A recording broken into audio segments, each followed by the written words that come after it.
Hey guys, this is Lauren Productions, aka 4673, and I am back in Reverie Ebon Light Part 2. And yeah, that's pretty much it. We're about to say hi to lovely Heron here, so I'm excited. I don't know, I've forgotten all of the voices. It's only been one day since I've recorded and I've already it's blown out of my head. You are a very strange woman. Hello, Heron. It took me a second to recognize him, but it was definitely the elf from the hammocks. I could only hazard a guess at what he wanted with me. His expression was considerably less angry and stoic than most of the other elves. He seemed curious. At least this one wasn't shouting demands, hand poised near a weapon or sword, or whatever it was.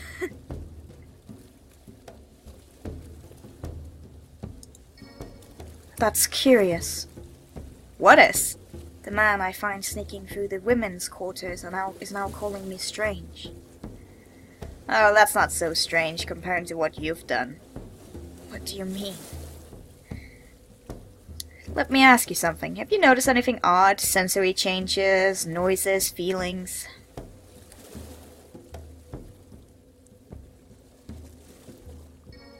I can't. No, you wouldn't answer honestly. I'm not here to answer your questions, elf. Well, I had hoped otherwise. It's Ernal. Oh my god. I'm sorry. Heron. Ernal?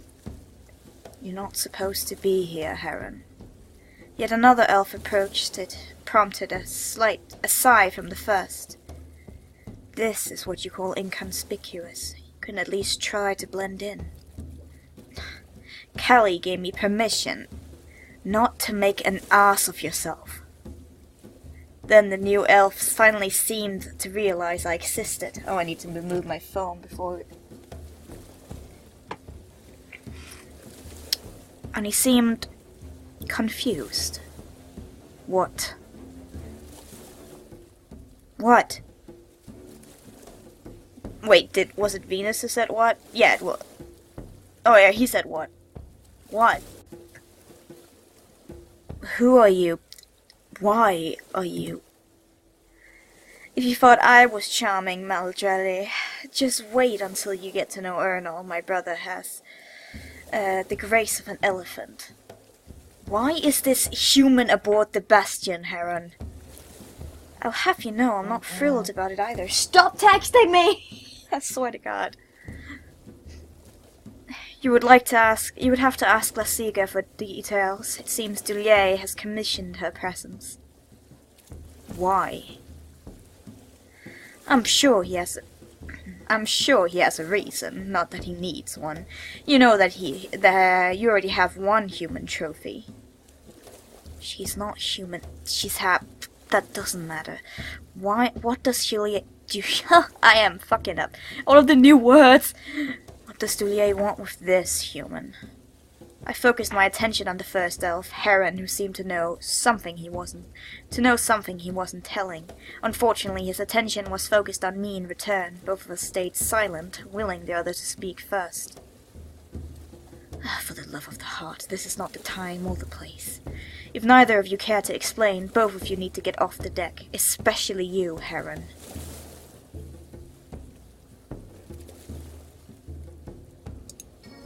I inhaled a deep breath.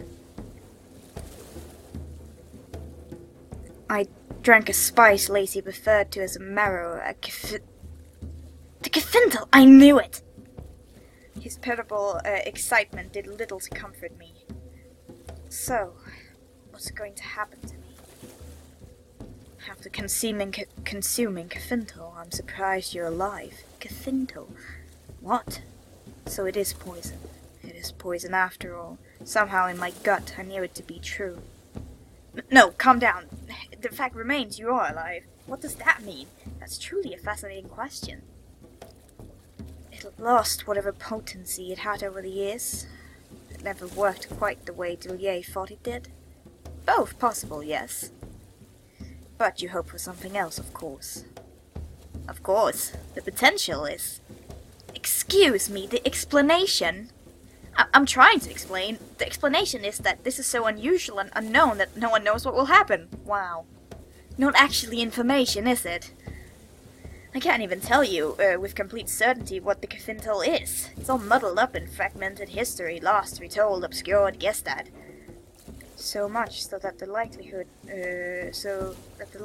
what you ate was actually Cafintal, that Cafintal actually exists is slim. But if it was real, and anything like what our historians thought it would be, you shouldn't be alive. So, as it is, something is off, something is wrong. Or someone is lying. I would be thrilled if that were the case, if it was Lazy who declared my spice to be your Cafintal in the first place. Then all the more likely that someone is lying. I don't know, Ernal. His neb are rarely hollow. He's afforded one misguided and gullible leap into nonsense every now and then. Quite the leap, Cafintal.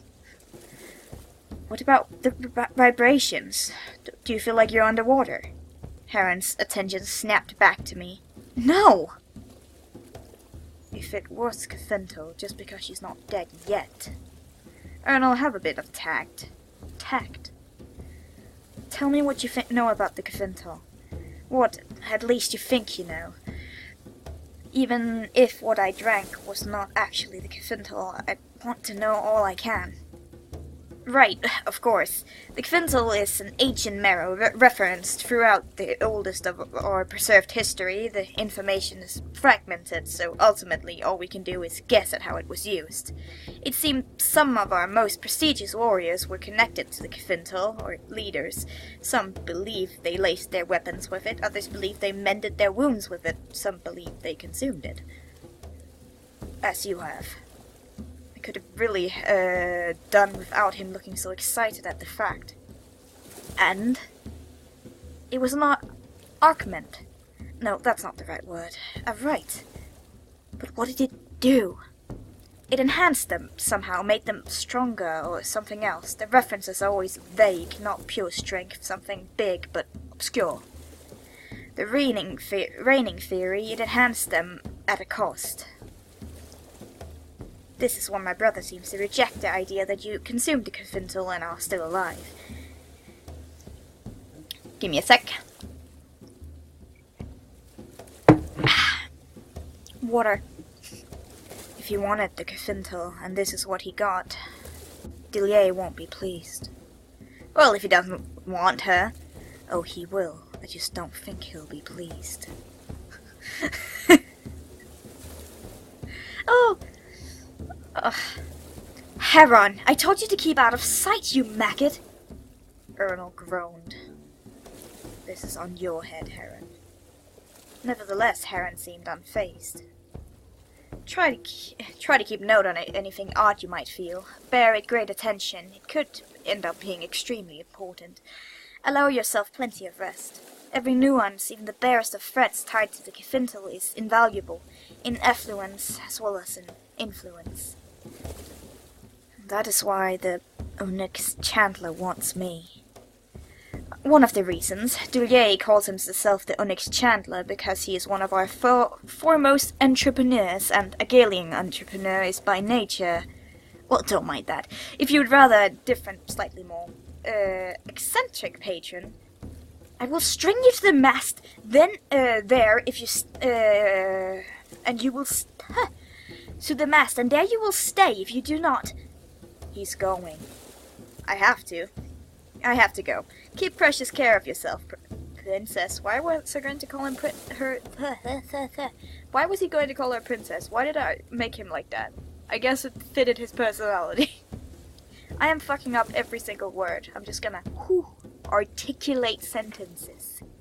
Articulate.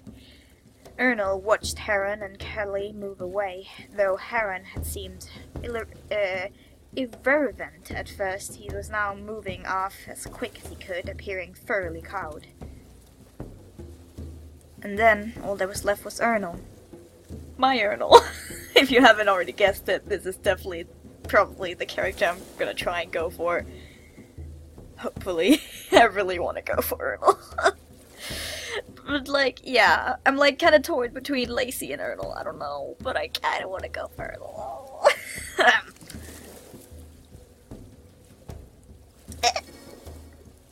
He wasn't paying attention to me, still watching the space where Heron had disappeared. It seems he was considerably less interested in me than his brother had been. That was a bit of a relief. Your name is Ernal? Surprised, he looked back to me. Yes. Silence hung over us for a second. You are... Venus. Ah.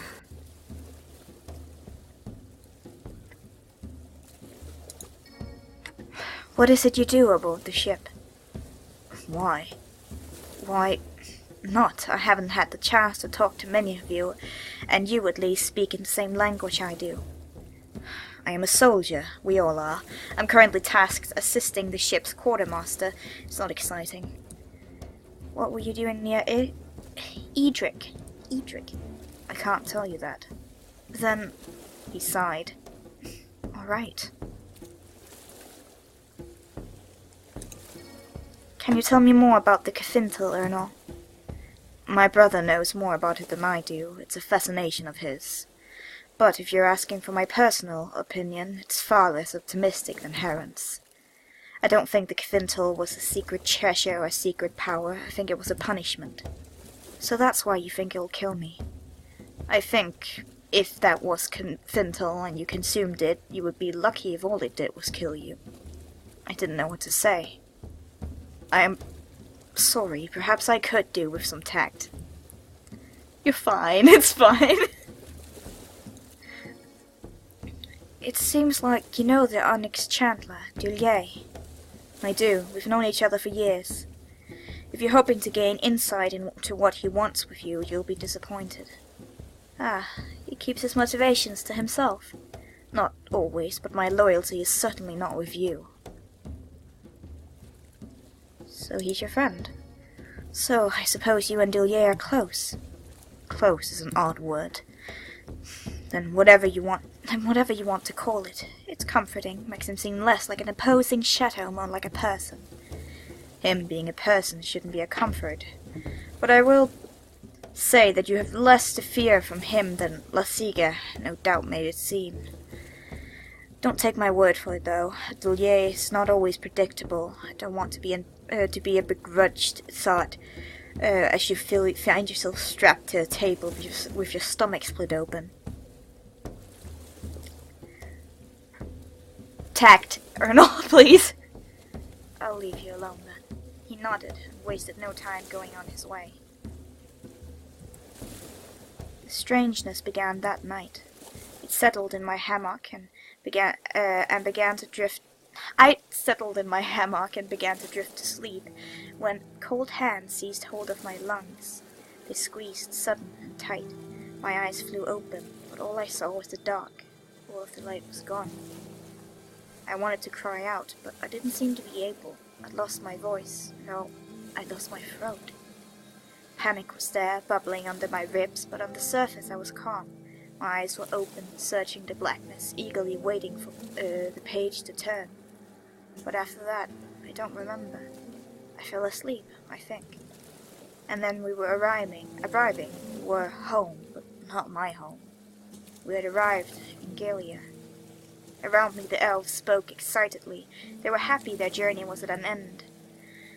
A long time must have passed, because I had no memory of it. My body was heavy, and I wondered if I actually left the hammock. I felt concerned, but the worry was still dull in the back of my mind. Questions formed slowly. How did I know it was morning? How did I know we had arrived at our destination? Had I been asleep? Or had I just forgotten? I gingerly stretched my legs and arms, and slowly opened my eyes to the warm glow of lanterns. The weight I felt began to drain away. Despite my long and curious rest, I seemed to be waking quickly. Ah, water sip. Oh, I almost forgot what we look like. We're so pretty. I noticed some of the elves in the hammocks near me grew quiet. They began to stare. I was attracting more attention than I had when I first arrived. Definitely not a smiler. Venus, dear. I turned my face from them.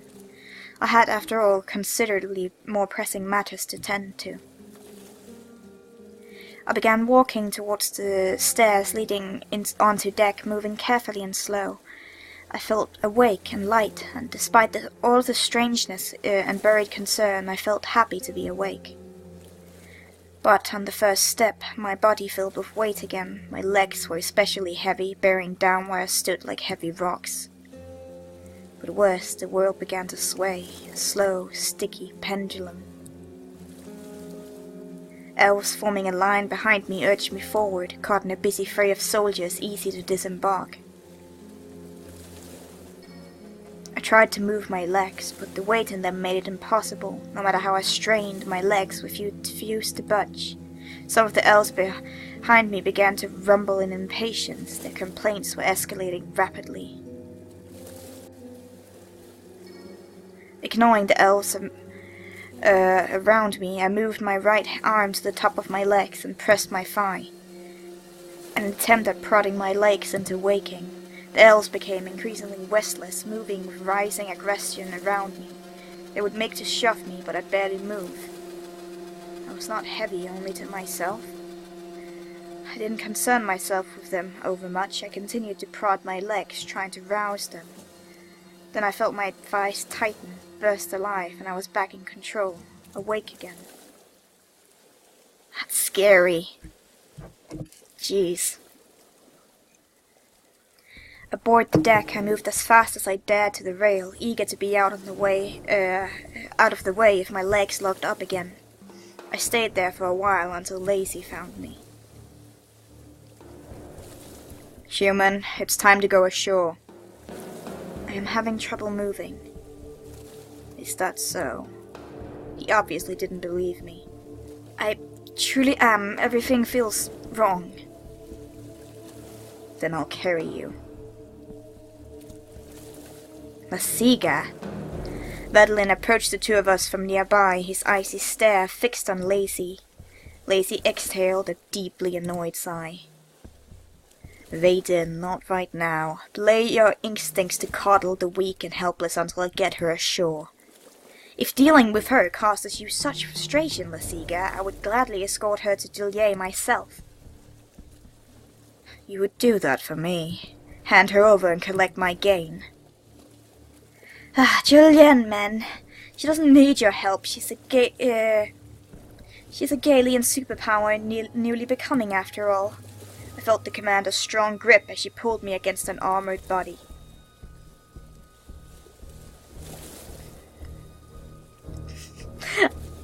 Can I date her? Please? I know I can't, but I wanna. The Onyx Chandler's waiting at the dock, Commander. Thank you. Shut up, Lacey. Despite it all, hearing the commander call him Lacey put a grin on my face. I could feel him scowling. As we departed... Wait, do all of them have black eyelids? No, it's just Lacey. Pretty sure he's black eyelids. I'm trying to look at him right now. Come on, blink! He's not blinking! There he goes. Yeah, he has black eyelids, okay. That's some eyeliner there.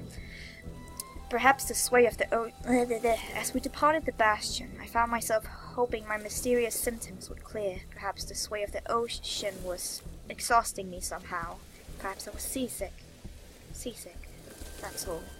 I shouldn't hope for it. Listen, human. I don't know what Juliet has prepared for you, and it's true he's more powerful than he should be. But he doesn't have proper authority, and he's not the only one interested in you or the Cathintor. It's not impossible to stand against him. Do you understand? Good. I love her. And the woman ate the Cathintor in tea. Good luck, Juliet. Oh God, new voice. Thank you, Lasiga. Your well wishes mean a great deal. I heard a small clink as Lacey was passed a small bag from a man with blindingly blonde hair. When had blonde hair ever blinded me before? What exactly was his hair made of? Something slightly similar to your own. He got so slow in there, it looked like he just kind of stuck his head in like, hey, can I join?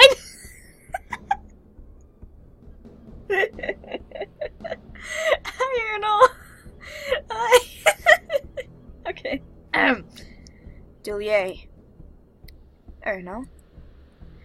What are you thinking? What are you going to do with her? You know you can't... Shh, Ernal, wait a second. We haven't introduced ourselves. But...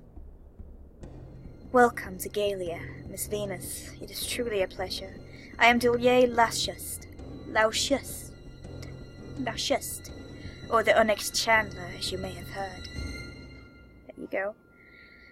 Callie helped me steady myself. She lingered a moment until she was satisfied I could hold myself up on my own. Then she gave me an encouraging smile and busily went on her way. You are the Onyx Chandler. Yes, again, it's a pleasure. You and I have much to discuss. Your hair. It is shining! Oh my god, it is! Oh, yes, it will make it easy for you. Here, I am easy to find in a crowd. It's like looking into the sun. What is wrong with me? Or is something wrong with him? The trip took a toll on you, Venus. Let's get you indoors. A little help, Ernal. My brother would much prefer to assist you with this, Dullier. No, wait, I'm not going anywhere with you. Oh, well, I have no interest in forcing you, but I do believe I'm the only one who can help you with your unfortunate predicament. I recall you ate my prize. Damn.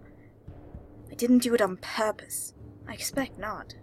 He chuckles in dry humor while Ernal sighs. If you did, you would not be here. Not like this, would you? How would I be? Best not to dwell on that. With the ordeal you've been through, I'm not lacking compassion. Plucked out of some small isolated village, the world spun out from beneath you. How did he know the world was spinning? The world is spinning. Manhandled by the likes of... Oh, she's swaying. That's a really cool detail.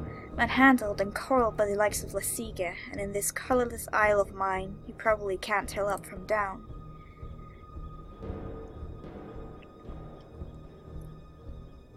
I've eaten an ancient Galian poison that's weighing my body down, making the world spin, and your hair set aflame so blinding I can barely look at you. Is that so? That sounds terrible, and what a poor first impression. Then let me remind you, dear human, I can help you. For what? What will be the prize? Why do you want to? In complete honesty, Miss Venus, I paid a great deal to track down the Cafintal you ignorantly consumed. All that is left to do is study its effects on you. And that's why you had Lazy drag me here, whether I liked it or not. What gives you the right to do that? You kidnapped me! You could say that, but you could also say that I saved you. If the Cafintal has something unfavorable in store for you, here is the only place to be if you wish to survive it. Further, I am far from the only person who is interested in the Cafintal. Others may be less gentle. You're in quite a lot of danger, I'm afraid. I won't pretend to be altruistic. Fuck. Of course, I seek selfish gains, but consider that this transparency is much more than what you'll get from anyone. Okay, let's try that again. Is much more than you'll get from anyone else who would, and they will, seek to use you. Where else could I go? I'd met a few elves aboard the ship. They'd been Vaden, eager to help. Heron had seemed to suggest I had an option to go with him. Where were they? Where was I? Why did the colors all become so blinding? And why was the world spinning? Why was I heavy? Why couldn't I remember? Venus. Ernal sighed. There she goes. Let's just add this to the long list of favors you owe me, Dulye. Oh, there, I did go there. Right there. Let's take her inside. Ooh, spinny things. But right when... Do you think so? You're so... I could hear muffled voices. They weren't far, but they were speaking, through perhaps a door. I lay somewhere soft, my body snugly sunk in cushions. I kept my eyes shut. Certainly not judgmental. Well, he's in love. That is... The weight from before was gone, but I was nervous. If I tried to move, and I couldn't. What if I could move, only for the weight to come back again? I wasn't even entirely sure that I was alive. Did she... The ship was lost long before. The voices seemed to be moving. Closer, I think. I lay still. A great wave of sleepiness took a hold of me. I was losing my grip of consciousness again. Of course I was. Fight! No, don't sleep! Sleep! Fight it! I willed my strength and determination and struggled against sleep. The overwhelming drowsiness grew more desperate, but I still struggled to maintain awareness. He is an ambitious man. It's not going to end there. Why? In all the time he's had control, why would he... The voices were getting closer. Did Venus move? Had I?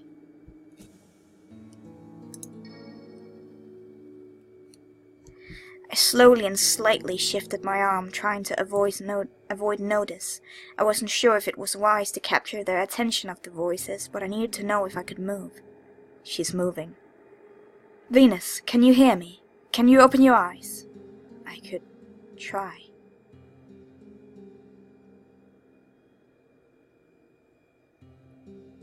Excellent.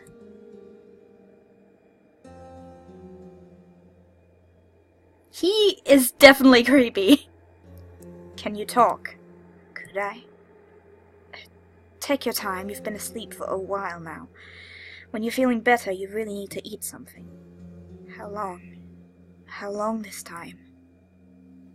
Can you talk? Are you in pain? I didn't feel any pain. I felt quite comfortable, in fact. Sleepy, though. The drowsiness had yet to give up. Can you understand me? She opened her eyes when I asked if she could. Venus, try not to fall back asleep. That doesn't necessarily mean... Oh, here he goes. They kept talking. Whatever they were saying became less and less important. How long had I been asleep? Why was I so sleepy? I didn't feel pain. I didn't feel hunger. All I felt was sleepiness. We're losing her again. Ugh. She never acted like that before. It's improving.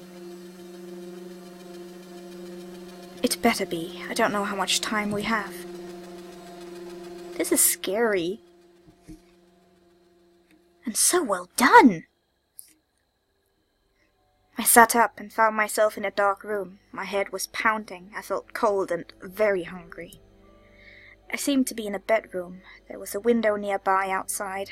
Outside I could see the night sky. I was wearing something silky and soft. Noise level 0. Ooh, and I unlocked a nightgown. Who dressed me? Oh God. I climbed out of bed and laid my bare feet on the cold floor. Alright, so, probably a good idea to go to the window. I approached the room window and peered outside. There was a garden, a low fence, and beyond that, a city street. What I could see of the city in the moonlight, it was overwhelming. Towering dark spires stretching towards the sky, the highest of which disappeared completely in the sky. The window itself was latched shut. It wouldn't be easy to open.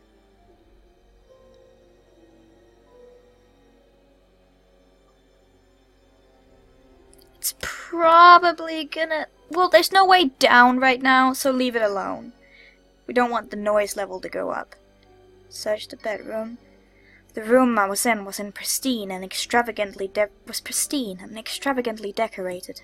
Wait, is my mic still working? I hope so.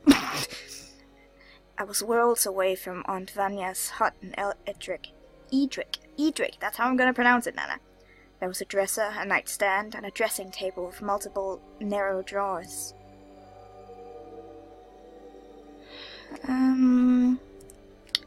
Dressing table. A luxurious vanity sat across from the bed, with a mirror reaching the ceiling. The wood frame was black and the mirror's frame with gold inlay. I glanced briefly at my reflection. I looked foreign to myself, cheeks puffy, eyes dewy. I'd been sleeping for a long time. I leaned closer to get a better look at my face. I couldn't put my finger on it, but something about my reflection was horrifying. Not the foreign gown I was wearing, nor the light perfume coming from my newly combed hair. That is weird. Don't comb my hair while I'm asleep. Not the puffiness in my face. I touched my cheek, watching myself in the mirror. I felt normal, warm, alive.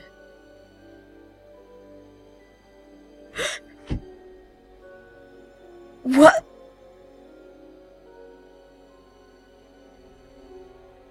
That is creepy. Why is this suddenly turned into a horror game? I don't like it. I held my breath and stared intently into the mirror, willing what I'd just seen to happen again.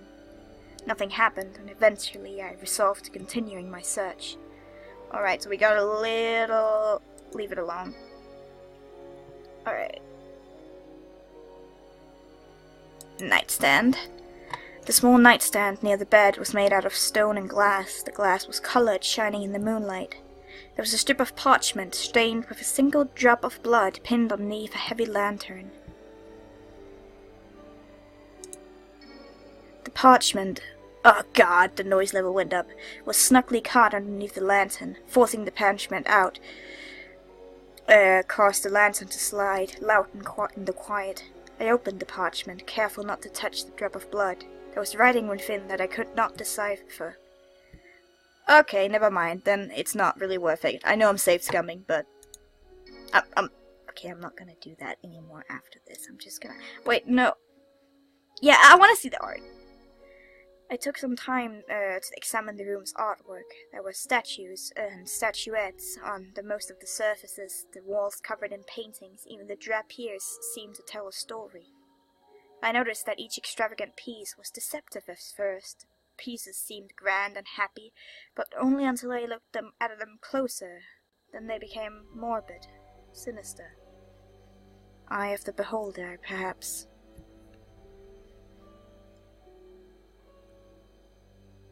Leave the bedroom.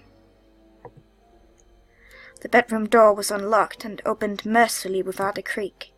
Outside the bedroom I found myself in a hall that extended far both to my right and left. I could see faint light coming from somewhere down the hall to my left, while to my right I could only see a dark series of doors, just like the one I'd exited. Well, this is horrible. I'm just really quick gonna do a nice little save scum. And I'm gonna go take a sip. When in doubt, go right. I decided to head down the right hall. The hall was dark and quiet. I felt relatively certain I was safe and alone. As I headed down the hall, I passed a series of doors that all looked similar. When I finally came to an entrance that was remarkably different from the rest, I paused in front of it and considered trying to enter. This room had 2 doors, framed in an ornate, pretentious design.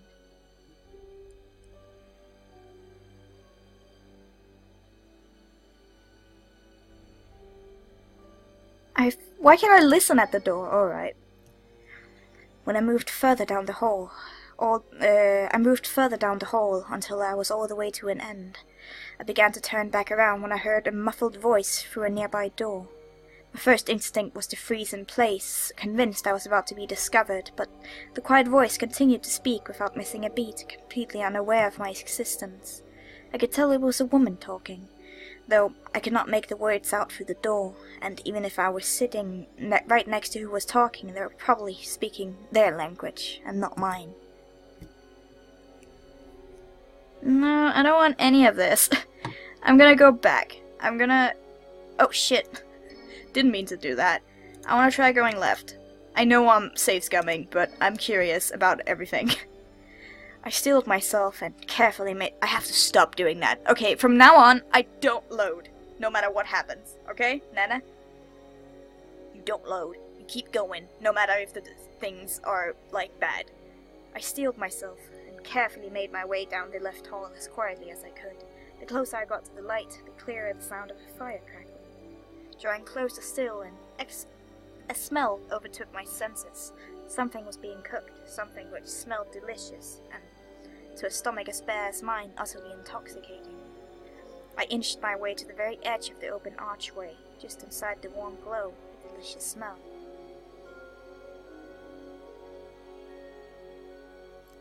It's probably a bad idea. You should go to the double doors. Despite my grumbling stomach, I turned around. Surely there was someone in there if food was being made, and the light was so bright. Alright, then go to the right, and then go through the double doors. Yep. Enter. The doors were heavier than the bedroom door had been, but inside the room was much too dark to see anything. I thought I could make out the shape of drapes, and I could perhaps venture inside to put them open and let in the moonlight. Yeah. Oh, that's a skull? That looks like a skull. That is creepy. This entire thing is creepy. I don't like this. This is very not nice. I took a deep breath and made my way into the quiet, dark room. I headed straight for what I hoped was a window. I reached out my hands in darkness, brushing them lightly against the fabric texture of window drapes. I felt a wink of relief as I pulled the drapes open. Oh, here we go. Unmistakably human, or at least very similar to human, 3 skulls were propped up like trophies on a table. The skulls were preserved pristine, the pale bones shining in the moonlight. Where was I? Who was these people? I approached the 3 skulls carefully. Were they indeed trophies? Something else? The rest of the room seemed normal enough. More of the odd, extravagant artwork, some chases and chairs. If I'm pronouncing something wrong, just go with it. Roll with it. Large windows and books. It seems almost like a study. Nothing else seemed out of place, as the 3 skulls did, and a close examination provided no further explanations as to why they were displayed as they were. They must be trophies of a sort. What kind of person keeps skulls in their study as a trophy? After trying to discover something noteworthy about the skull for a time and failing, I made my way out of the room, finding nothing else remarkable about it.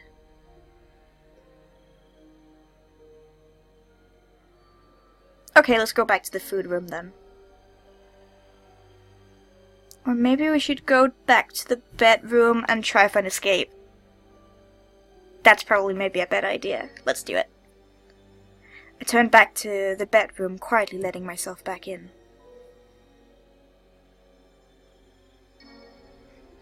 The room I was in was pristine and extravagantly decorated. Yes, we've already seen that, but I want to examine the dresser.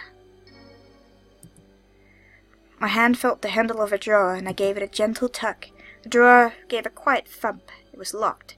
I couldn't see or feel a place for a key. It was perhaps locked another way. There had to be some way to open it.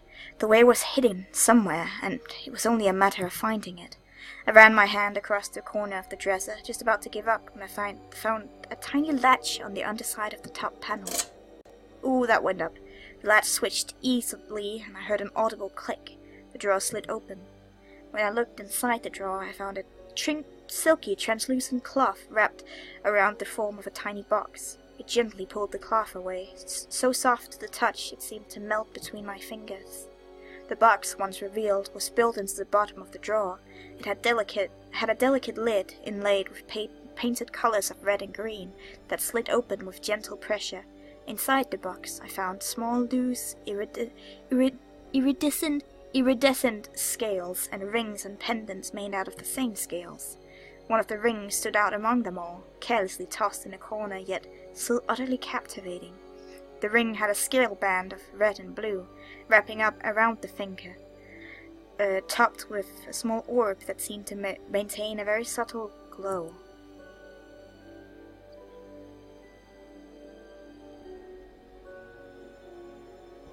I don't want to be a thief. But on the other hand, I'm just trying to think as practically as I can. But I don't want to be a thief. My moral dilemmas. And the thing is, she wouldn't either. She's very prideful. I left the ring alone and closed the drawer. Alright, look somewhere else. Alright, let's try opening the window. I approached the room window and peered outside. There was a garden, a low fence, and beyond that. But how high are we up? Alright, open the window. I unlatched the window, guiding it to gently swing open. Then I pushed in with unexpected force. It was windy outside than I'd realized.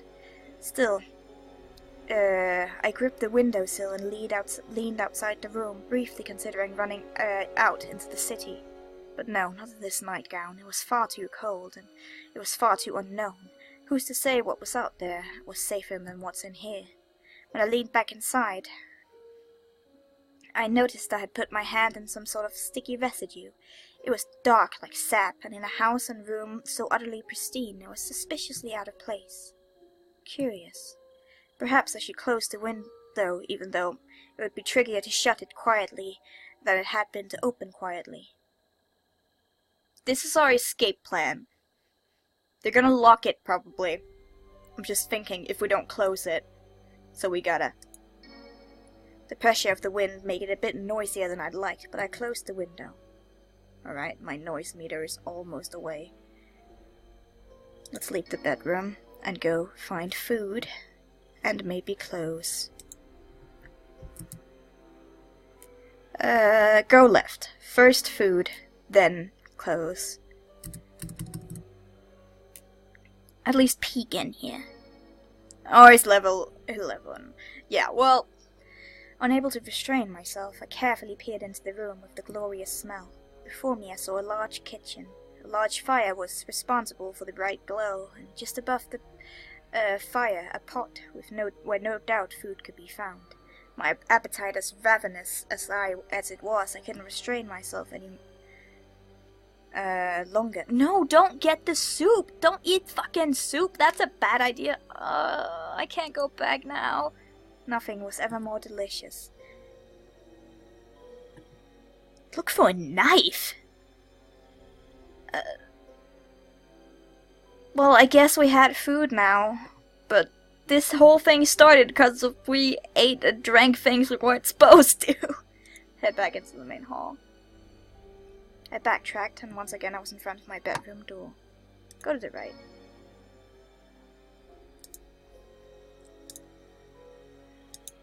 I know this thing. Keep going.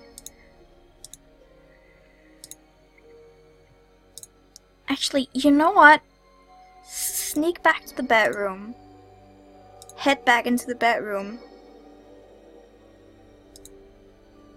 And attempt to get back into bed. My belly full, I felt confident I could lay in bed until morning. I laid in bed, closed my eyes, and kept still. But my mind refused to let me fall back asleep. As I kept quiet for hours, staying still as best as I could, I felt restless ache in every bone. I must have been asleep for days. I'd thought about giving up the ruse many times over, making my way back into the hall until I found someone. With a perverse sort of hopefulness, I listened intently at each sound outside my door paused, shuffled, continued. A part of me was even eager to be discovered. Finally, I heard my room's door open. I kept very still, heard the soft steps of someone drawing closer. "And how are you today, Venus? Still sleeping?" A man sighed. I didn't open my eyes just yet, if I was going to pretend to wake naturally, or if I was going to wait to try and escape in the daylight. Well, what's this? I felt my body tense. What did you find? Then I felt a soft hand pick up my own. What was he doing? Oh, the residue! Venus, you appear to have had quite an adventure. Shit! Fuck! What? How did you know? You should have wiped your hand! Are you an idiot? I'm sure you have some questions, Venus. As do I.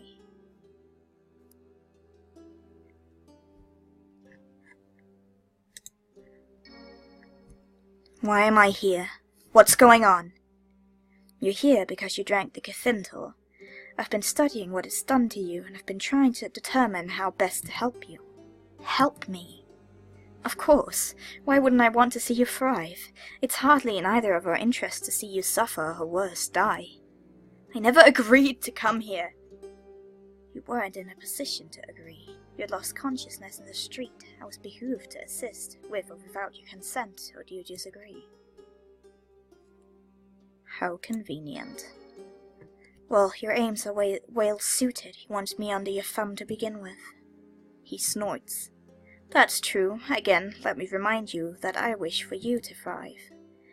And, if we're being completely candid, if what I wanted was a prisoner, that would not be hard to arrange. So I never actually had a choice. To stay here, of course you did, and you still do.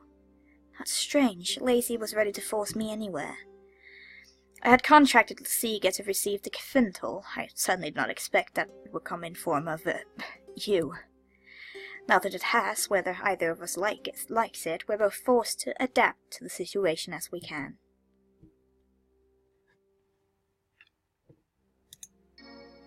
It seems I'm at your mercy either way. This doesn't need to be unpleasant. We can be a benefit to one another. If you adjust particularly well, you might not need me in the end. You might yourself find yourself thriving beyond all expectation.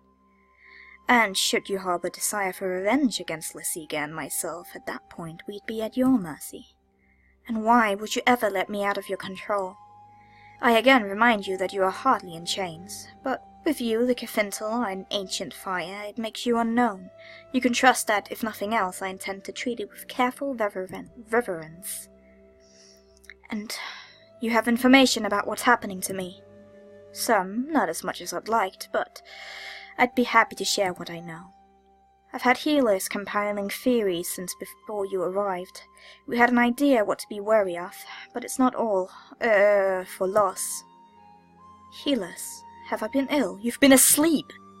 You're unique. You've been sleeping, but you haven't displayed any other signs of particular concern. Then what are you looking out for? It's all theory. Ideas formed from broken remnants, hate that word, of history. It's rather exciting. For every threat you face, there's a possibility of remarkable power.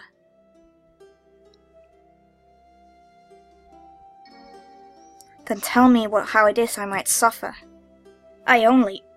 Very well. First to mind, madness was a calming theme among those who'd taken the Cathintal, the debilitating, dangerous, self-destructive madness.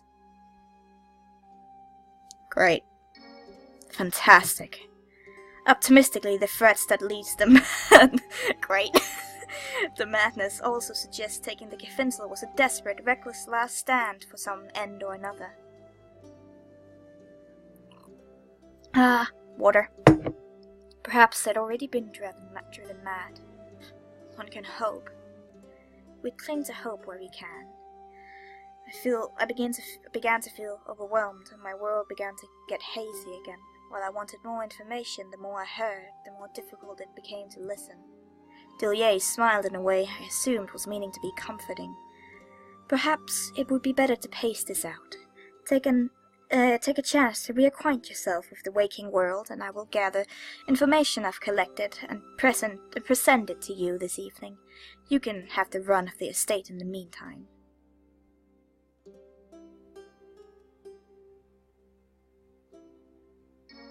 I'm tired of being kept in the dark. I'm tired of elves making demand of being herded and controlled.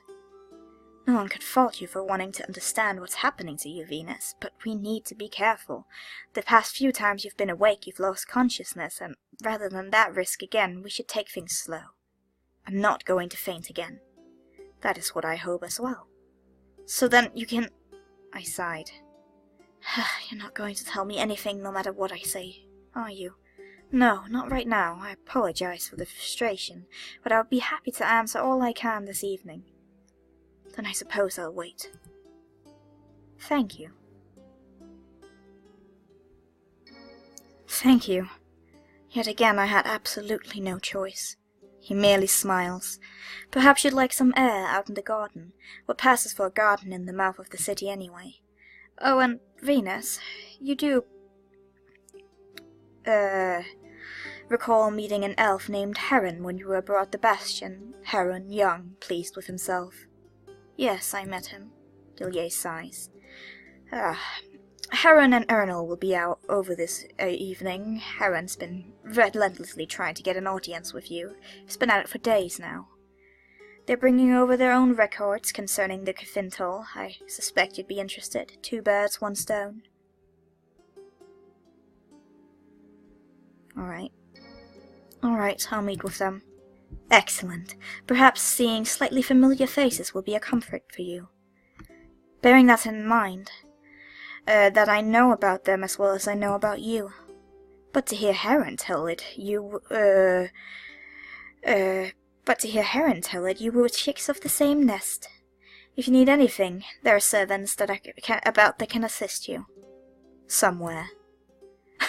Jeez, that's not foreboding at all. I spent the rest of the day in the room I woke up, my room, as Dillier called it. A days lingered when I tried to prepare myself for dinner with the elves.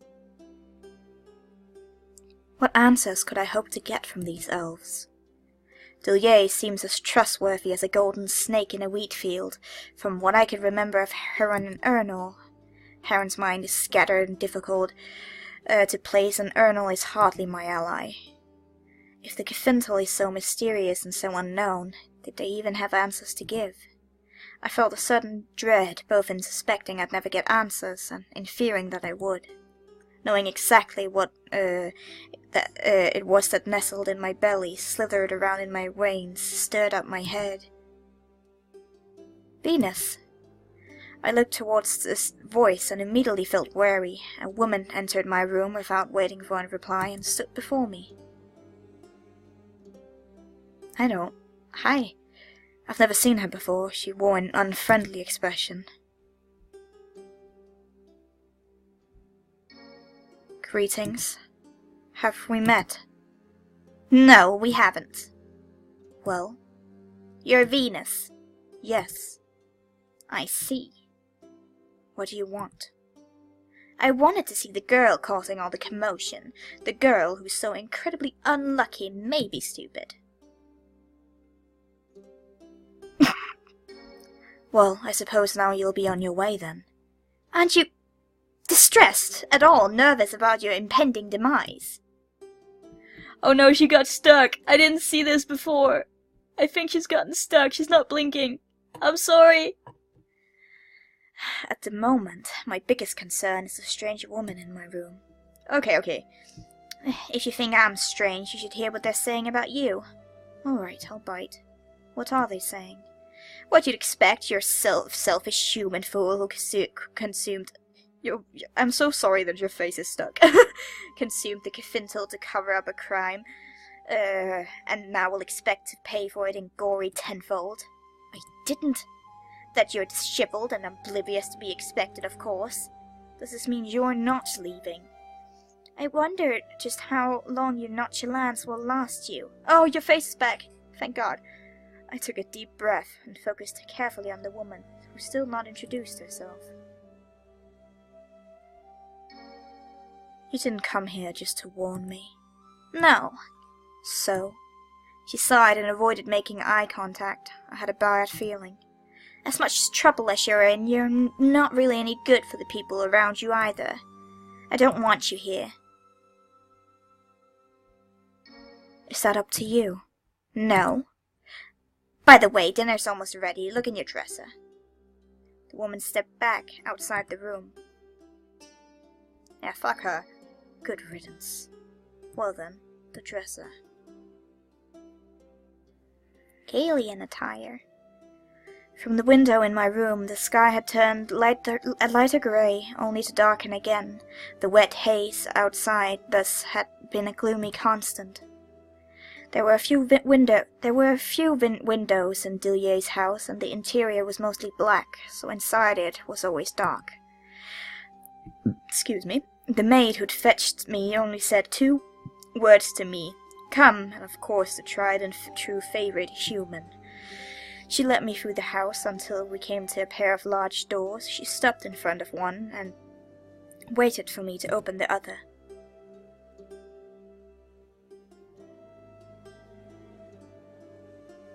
Before me I saw Dullier, Heron, Ernal, and Skylar. How did you get her name? An extravagant dining hall. All turned their heads toward me immediately. "Venus!" Heron rose from his seat and began to approach. Ernal wasn't long behind, though his interest seemed to be containing Heron more than anything. "Are you all right, locked away in this ghastly man's tower? This is almost too ridiculous to believe." "Heron, you promised." "Ghastly?"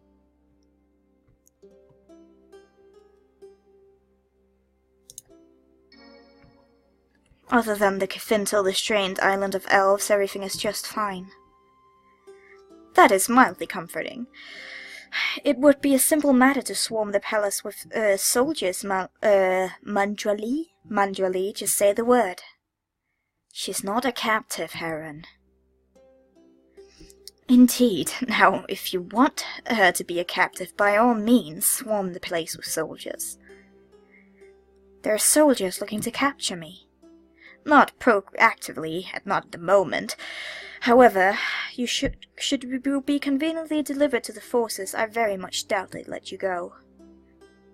"Doesn't that make more sense than trying to figure out what to do with her on your own, Dillier?" "You underestimate me." "Shouldn't we be letting her decide?"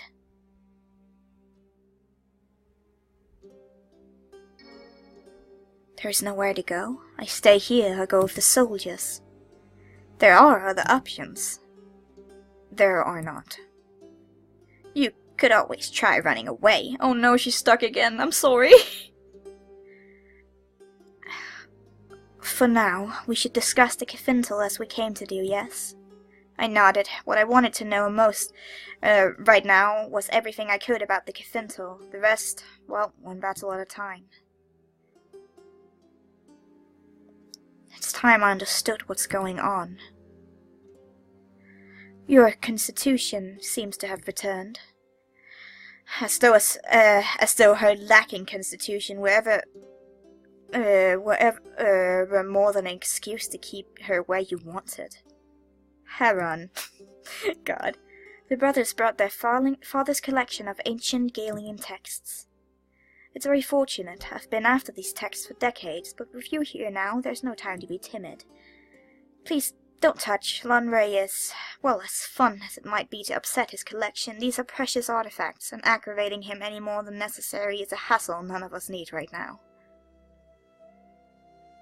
Truly, my father isn't aware that Heron and I stole the ancient Cafintal texts, but what are they good for if not something like this? I saw all the texts splayed across the table. Truth to be told, I was wondering when the ancient tomes would show up. There were also other artifacts, some small statuettes, a chain and a pendant, and other bits of jewelry. My attention was primarily focused on the vile-looking dagger. Get to the point. It looks like a large collection. I assume you all know how to read whatever's in those texts. Dullier and Skylar can read it. That explains her presence, I suppose. Please remember that none of this can possibly be conclusive unless you yourself can confirm it. These texts and places contradict each other, and there's no way to guarantee the authenticity of one thing over another. All of what any of us know about the Cafintal is like that. In a way, you are closer than any of us to knowing the truth. But I understand very little. Maybe that is true right now, but it will change. So, let us begin. Right, I am gonna end the episode here. I hope you guys enjoyed. It's taking a very slow pace, but I'm enjoying it so far. The writing is very nice, and the art, of course, is gorgeous. Oh god, she's not stuck anymore. Thanks. Good on you, Skylar. Oh, well. Oh, shit. Don't open your stuff, Nana.